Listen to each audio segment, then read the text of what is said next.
Cassell, this seems to be a story that continues to be ongoing. I know the investigation continues. What do you expect from this meeting that's coming up this week?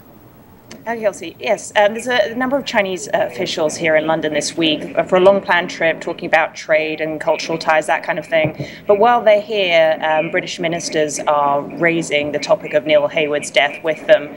Now, by raising, it's likely to be very diplomatic. They're likely to couch it in the language of, we welcome the fact that you're investigating and look forward to the conclusion of it. But that in itself is interesting. Some of them are very senior Chinese officials that are here. But this certainly was a scandal that rocked the Communist Party. One of its top leaders has been removed from all of his posts, and his wife is being held on murder charges. So this is an enormous scandal in China right now. That's ongoing. Exactly. It's one of it's turned into one of the biggest political scandals in China in a long time. And there's also political repercussions here in the UK. I mean, certainly the UK government has come under pressure from British politicians to answer questions about how it handled the situation, and I can give you some details that we've just got in the last few minutes about a statement the British Foreign Secretary has made on this matter.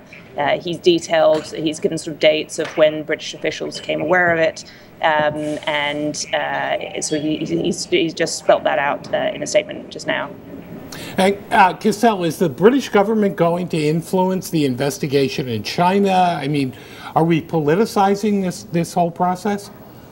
Well, so the British government's going to want to handle this delicately. Of course, they want to be seen to be doing the best for one of their citizens who died abroad in what seems to be increasingly suspicious circumstances. At the same time, Britain has been upping its efforts to woo China. China is a big trading partner for the UK, and the UK sees the trade with China as a way to get its own British economy out of its current economic doldrums.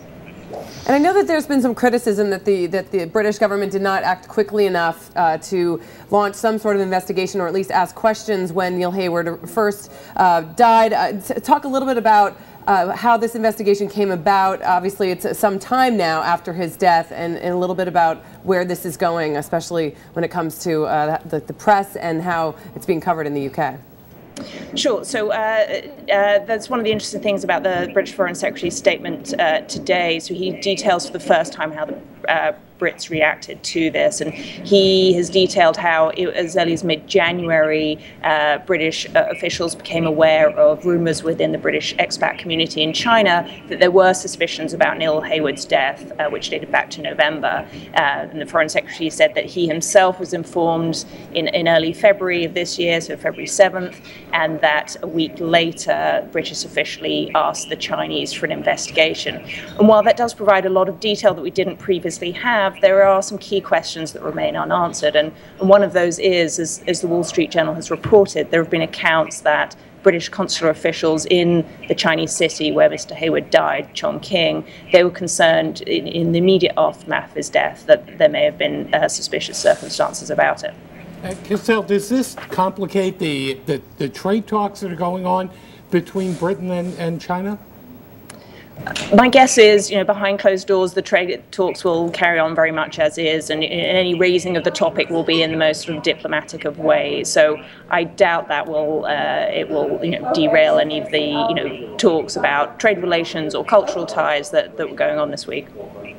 And I know in covering the story last week, we were talking about how the former communist leader Bo Xilai still has a lot of support in China. Is that a difficult balance then for Chinese officials to walk, in the sense that obviously they want to continue trade talks with Britain and move forward in the investigation on this, but also having to deal back at home with the situation of fallout there?